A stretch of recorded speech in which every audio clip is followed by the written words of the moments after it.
Hello guys, welcome to my channel di Ruang Fantasi Football. Jadi ini video pertama gue untuk channel YouTube gue yang berjudul Ruang Fantasi Football. Dan di video kali ini untuk konten pertama gue akan langsung masuk ke konten FIFA World Cup Fantasi. Jadi mungkin kalian di sini udah mulai banyak ya untuk yang ikut ke FIFA World Cup Fantasi dan sudah berlangsung sampai ke quarter final. Jadi mungkin setelahnya ini ya, karena memang di 16 besar cukup banyak kejutan-kejutan yang terlangsung, termasuk gugur Brazil dan mungkin beberapa pemain yang cedera. Jadi di video ini kali ini gue akan bikin tutorial kalian atau mungkin draft pick yang mungkin memang bisa kalian ambil untuk next lawannya atau di quarter final. Oke, langsung aja. Yang pertama untuk result di tim gue dulu. Ini poinnya 75 ya, dengan rank di 143 dan kebantu di 12 man ya, pemain ke-12 karena memang belum gue pakai dan baru gue pakai di round kemarin 16. Bisa dilihat di sini banyak ya yang emang underperform, termasuk Prancis dan Brazil juga. Dan di sini untuk ke nextnya gue agak sulit di sini karena memang untuk free transfer kan ada 4 ya, cuma ada 4, tapi ini yang perlu gue ganti mungkin semacam kayak Amerika. Gue punya 2 pemain Amerika, yaitu Fries kipernya dan juga Sergio Des di back.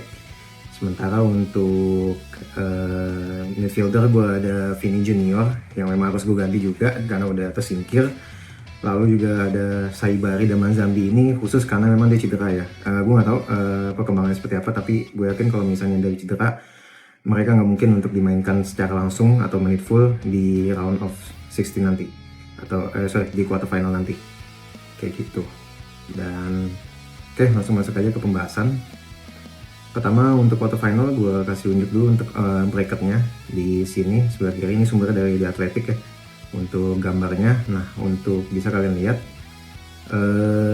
sejauh ini untuk di 8 besar kayaknya udah sulit ya. Maksudnya di sini udah 8 tim yang emang terbaik.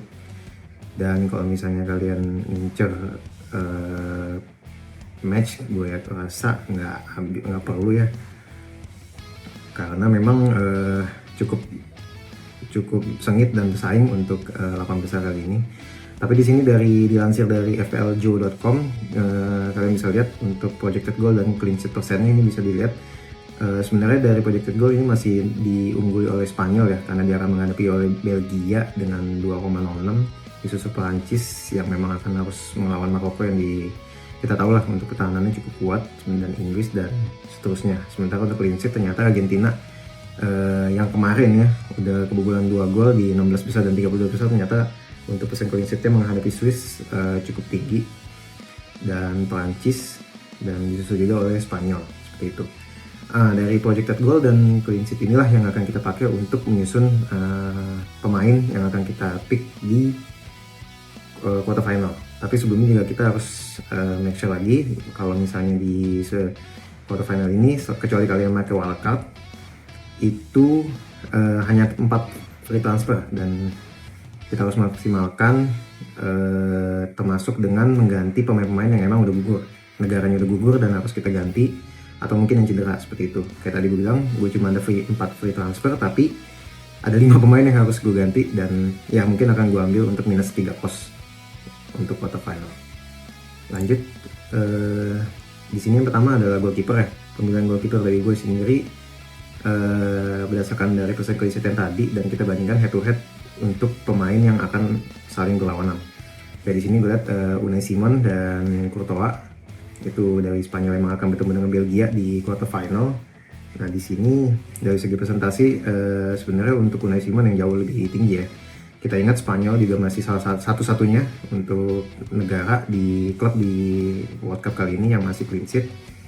Dan sementara untuk Courtois sendiri, selain dari harganya mahal juga, walaupun dia memang kita tahu lah untuk Courtois sebagai world class goalkeeper, tapi dari sepanjang World Cup kali ini persen clean sheet-nya hampir nihil. Kalau nggak salah emang tidak sama sekali untuk pernah clean sheet kayak gitu. Jadi kalau misalnya kalian mengincar untuk Spanyol dan Belgia, sangat gue saranin pakai Unai Simon, wajib mungkin kalau kalian belum punya, untuk masuk ke dalam tim kalian. Selanjutnya ini ada Prancis melawan Maroko, mainan sebenarnya nggak terlalu menonjol ya di World Cup kali ini, cuman memang karena kebantu oleh clean sheet-nya Prancis ya, hanya sekali kebobolan waktu lawan Norwegia, dan itu jadi modal besar, apalagi juga dia salah satu negara kandidat juara lagi, dan sangat diperhitungkan kalau misalnya kalian bisa masukin dia ke dalam squad, karena dia mungkin akan bertahan sampai ke final, dan kalian nggak perlu menghabiskan free transfer kalian hanya untuk kiper ya, karena emang sangat disayangkan untuk kiper. Kayak gue tadi untuk Amerika gue terpaksa harus ganti karena emang tersingkir, dan ya jadi mubazir ya, jadi mubazir untuk satu free transfer harus kalian alokasikan ke kiper kayak gitu.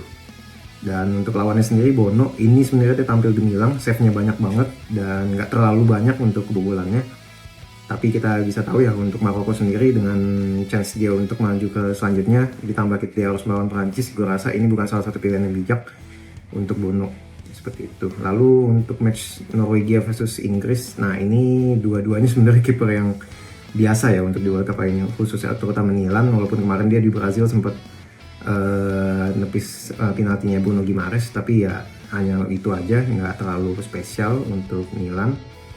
Terlebih juga yang dilawan itu Inggris, dengan chance kemungkinan dia untuk lolos lanjut ke semifinal juga nggak terlalu besar kayak gitu. Untuk Pickford sendiri kita tahu lah untuk di FPL dia gimana ya, dia udah sangat amat bagus, punya sering melakukan save, punya refleks yang bagus, tapi kayaknya di World Cup kali ini dia hanya sekali untuk clean sheet, itu pun hanya melawan Panama.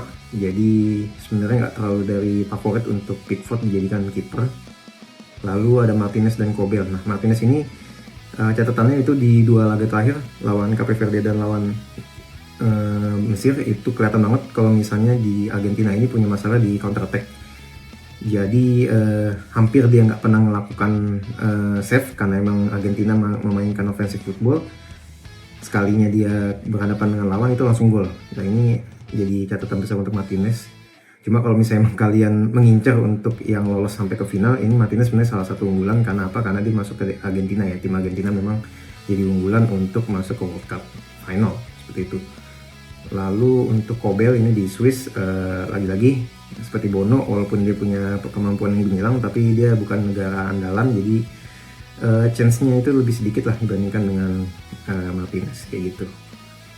Itu untuk goalkeeper ya. Lanjut kita ke defender. Untuk defender ini gue bagi dua, jadi ke premium pick dimana nilainya di sekitar 5-6 dolar. Sementara untuk selanjutnya sore ini gue salah, harusnya base pick aja biasa, dinilai di bawah 5 dolar seperti itu. Untuk 5 dolar ya, untuk premium pick di 5 dolar dan sampai 6 dolar itu wajib nomor 1 Cucurella.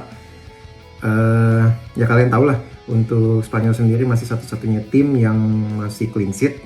Selain itu juga nilai jual dari Cucurella itu adalah attacking trade-nya, jadi dia kemungkinan besar untuk menimbulkan serangan di lawan itu cukup tinggi. Kita lihat terakhir dia pernah 2 assist waktu melawan Austria.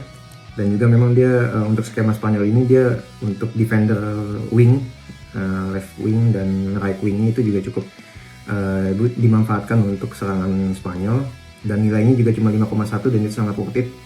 Makanya untuk Cucurella, kalau misalnya kalian punya di tim kalian itu wajib banget untuk ada. Lalu mungkin yang opsi selanjutnya cukup Barsi dan Laporte dan Pedro Porro. Pokoknya di Spanyol ini karena memang dia kemarin ya kita udah lihat banget untuk Spanyol itu clean sheet-nya cukup baik, pertahanannya juga cukup baik.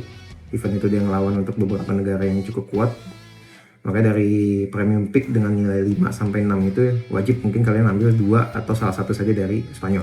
Dan Cucurella adalah hal yang wajib. Gitu. Opsi selanjutnya mungkin kita ambil di Prancis ya, karena dia juga clean sheet kedua, karena dia cuma 1 kebobolan itu waktu lawan Norwegia. Dan opsinya yang paling best option untuk Prancis ini ya Upamecano dan Lucadin.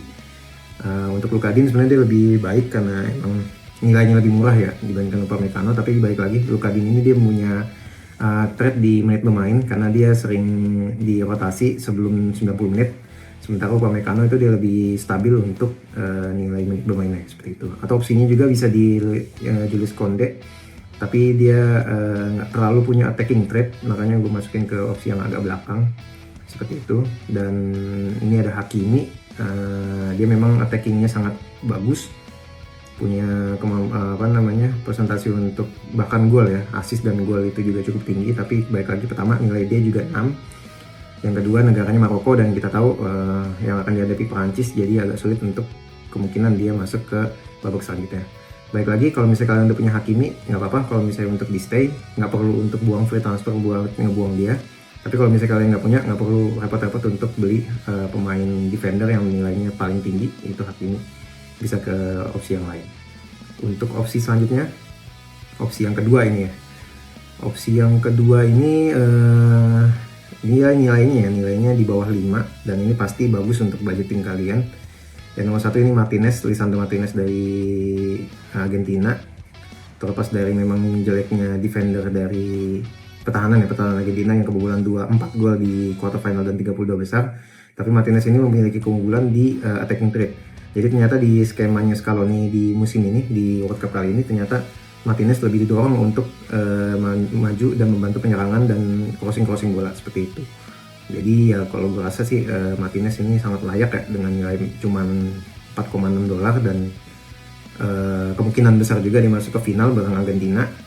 Jadi salah satu yang wajib juga untuk kalian punya. Untuk Romero, ini sebenarnya opsi keduanya dari Martinez ya. Kalau misalnya emang kalian nggak punya budget untuk defender, itu cukup baik, dan dengan nilai 4,9. Kemarin juga ngegolin waktu lawan Mesir, dan ya mungkin minusnya dia terlalu banyak kartu kuning ya. Tapi semoga kita lihat lawan Swiss apakah dia bisa cetak gol lagi, atau setidaknya mencetak clean sheet seperti itu. Opsi selanjutnya ini ada di timnas Inggris, Konsa dan O'Reilly di 4,8 dan $4,7. Bukan opsi yang bagus, gue udah bilang ya, untuk Inggris ini di World Cup kali ini pertahanannya nggak bisa dibilang bagus. Even Pickford pun yang merupakan kiper yang salah satu kiper terbaik ya di Liga Inggris, di FPL juga, itu nggak perform di World Cup kali ini. Jadi ya, tapi untuk budgeting juga ini, dan kemungkinan untuk lolos sampai ke final juga lumayan gede, atau enggak setidaknya sampai semifinal. Jadi bisa kalian masukin. Lalu opsi kedua selanjutnya itu ada Rodriguez dan Diop di masing-masing di 4,5. Rodriguez dari Swiss dan Diop dari Maroko. Sebenarnya secara poin ini dua back ini cukup baik. Mereka juga banyak melakukan tackles dan defending yang bagus. Tapi baik lagi, satu-satunya kelemahan dari dua ini, yang memang sebenarnya dia poinnya cukup banyak ya, bisa melebihi dari Romero, Martinez dan lain sebagainya. Karena memang negaranya bukan negara yang diunggulkan untuk lanjut ke semifinal, apalagi ke final kayak gitu. Tapi ya cukup bisa dipertimbangkan. Mungkin kalian kalau misalnya memang ada rencana, nggak apa-apa ngambil Rodriguez atau Diop dengan poin $4,5 murah. Nanti kalian di nextnya untuk semifinal kalian akan coba untuk makan minus dan ganti pemainnya di sini, nggak ada masalah. Terakhir Tagliafico ini baik lagi sama kayak Argentina, udah gitu juga lebih murah daripada Martinez atau Romero. Tapi permasalahannya ada 5 menit bermain, kadang-kadang dia bisa di rotasi, dan baru beberapa kali ini ya dia jadi starting. Jadi hanya untuk opsi murah dan Argentina saja ya. Tapi nggak gue saranin karena untuk menit bermainnya masih diragukan. Next, untuk midfielder rating. Nah, ini ada premiumnya itu di $8-10. Ini udah jelas ya, ini diisi oleh Prancis dan Inggris, serta ada satu dari Spanyol. Untuk premium pick udah gue wajibkan ke kalian untuk $9,5 ambil Olise. Karena dia ya kita lihat dari awal group stage sampai ke penyisihan itu juga cukup konsisten untuk asisnya ya. Dia kayak bener-bener supply-nya Mbappe dan juga Dembele kayak gitu. Dan dia lebih banyak untuk asis ini, yang bisa bikin Olise ini menggendong ya untuk poin kalian seperti itu. Opsi selanjutnya Dembele sama seperti Olise, dan dia juga lebih punya attacking threat dan kemungkinan gol yang lebih tinggi. Cuma masalahnya emang di Dembele ini nilainya 0,5 lebih mahal dari Olise, dan nggak terlalu sering untuk melakukan assist kayak gitu. Cuma sekali ngegolin dia mungkin bisa ngegolin 1-2 gol, seperti terakhir hat-trick juga lah waktu lawan Norwegia. Itu udah cukup baik lah seperti itu. Dan opsi selanjutnya Bellingham dari Inggris. Nah, ini kemarin dia habis melakukan brace ya waktu lawan Meksiko. Nilainya juga cukup murah, hanya $8. Tapi agak kesulitannya dia memang nggak terlalu sering untuk mencetak gol, dan asisnya pun juga nggak sebagai ini ya, nggak sebagai asis utama, karena memang Inggris itu lebih banyak memain ke sayap di Anthony Gordon dan juga Bukayo Saka seperti itu. Tapi dia juga bisa jadi target man sebagai shadow striker Harry Kane, dan memang terbukti cukup banyak gol yang diciptakan di World Cup kali ini menyaingi dengan Harry Kane yang memang setidaknya setengah gol dari Harry Kane yang sudah dicetak di World Cup kali ini. Kita lanjut ke Barcola, ini sama dengan Bellingham, nilainya 8. Attacking threat juga bagus, kemungkinan golnya juga bagus. Prancis, dia pasti kemungkinan besar lah ya untuk bisa masuk ke semifinal apalagi final. Cuman masalah utamanya Barcola ini adalah menit bermain, karena dia biasa dirotasi sama Doué. Dan ya mungkin kita hanya berharap kalau misalnya Barcola ini bisa ngegolin di babak pertama atau babak kedua sebelum di menit ke-60, karena dia biasanya diganti di menit tersebut. Kayak gitu. Opsi selanjutnya di Saka, ini pemain dari Inggris, hanya kayaknya pilihan Saka ini kalau misalnya emang kalian ngerasa butuh untuk pemain yang langsung ada kemungkinan besar ke semifinal dan final. Nilainya 9,5, nggak terlalu bagus. Attacking rate juga di musim ini nggak terlalu bagus juga. Menit bermainnya juga dia banyak digantikan oleh Madueke, jadi sebenarnya nggak terlalu worth it ya untuk 9,5 untuk Saka. Seperti itu. Lalu Lamine Yamal. Nah ini Spanyol ini Lamine Yamal, gue sendiri megang Lamine Yamal itu dari fase grup, dari setelah dia di babak kedua, di match kedua itu dia udah mulai di starting. Sebenarnya memang attacking Spanyol itu ditumpu sama dia ya Lamine Yamal, tapi nggak tahu kenapa Spanyol ini nggak terlalu dominan untuk finishing dari asisnya di Lamine Yamal ya, karena memang targetnya jelas Oyarzabal, tapi mereka nggak terlalu mengandalkan Lamine Yamal untuk penetrasi langsung masuk asis ataupun ngegolin. Dia lebih ke opening dia Lamine Yamal, dan nanti baru didistribusikannya ke pemain-pemain lain seperti Olmo atau Alex Baena di kiri, dan juga Oyarzabal di terakhir kayak gitu. Dengan nilai 10 gue rasa terlalu mahal, dan kalian bisa ke opsi selanjutnya yang lebih murah dibandingkan dengan harus memaksa Yamal dengan opsi $10 ini kayak gitu. Dan ini untuk budgeting yang lebih murah, tentunya nomor 1 Alex Baena. Baik lagi, ini opsinya Spanyol tapi dengan versi lebih murahnya. Attackingnya juga cukup bagus, dengan nilai 6 gue rasa masih worth it lah, walaupun dia nggak terlalu banyak sering assist atau mungkin ngasih umpan, tapi dia penetrasi dia dan attacking rate di kotak penalti cukup bagus. Selanjutnya Enzo Fernandez dari Argentina, itu kemarin baru ngegolin. Sebenarnya Argentina nggak terlalu banyak opsi yang bisa kita gantungkan selain dengan Messi ya untuk penyerangannya, tapi ya dia dengan opsi nilai 7,5 mungkin bisa jadi backup kalau misalnya kalian memang butuh pemain Argentina ya, karena Argentina juga salah satu yang wajib digunakan karena dia opsi untuk atau kemungkinan besar untuk masuk ke finalnya cukup besar seperti itu. Anderson di Inggris 6,5, ini pure karena emang murah dan juga Inggris dengan kemungkinan lolos, jadi bisa jadi opsi, dan juga dia punya defending yang cukup bagus, jadi bisa ada poin tambahan sedikit dari Anderson. Dan juga dia setahu gue juga punya selectednya yang cukup kecil, jadi mungkin kalian bisa dapat scouting bonus yang lebih baik di sini. Brahim Diaz, balik lagi dia bisa dibilang tumpuan untuk alur bola di Maroko. Nilainya juga murah, tapi balik sekali lagi Maroko bukan termasuk favorit untuk lolos, jadi bisa kalian pertimbangkan hanya untuk opsi sementara atau untuk match di quarter final aja. Trossard juga sama seperti Diaz, attackingnya juga bagus, goal getter juga sebagai goal getter di Belgia cukup bagus. Mungkin juga bisa diopsi hanya untuk di quarter final seperti itu. Lanjut McAllister, ini sama dengan Enzo Fernandez versi lebih murahnya, dan juga asisnya yang agak lebih sedikit dibandingkan dengan Fernandes atau attacking trade-nya karena dia agak ke dalam. De Paul juga sama. De Paul juga sebenarnya dia lebih maju, lebih banyak attacking trade dan assist ke Messi, tapi menit bermainnya yang agak kurang. Walaupun kita bisa kompensasikan itu dengan nilai $5,9 yang cukup murah ya. Jadi kita bisa untuk upgrade ke posisi yang lain. Ini Nusa dari Norwegia, ini salah satu bintang ya di World Cup kali ini. Nilai 0,1 itu jelas worth it. Tapi balik lagi, Norwegia mungkin kalian bisa jadikan itu opsi sementara. Dan untuk Doué, ini di Perancis pasti ya kita bisa pegang Prancis untuk bisa lanjut ke babak selanjutnya. Baik lagi tapi nilainya itu di 7,5, dan dia juga cadangan di Barcola. Mungkin nggak terlalu worth it karena memang menit bermainnya cukup tipis ya, mungkin hanya sebanyak 30 menit setelah di babak kedua. Lanjut, nah ini dia forward.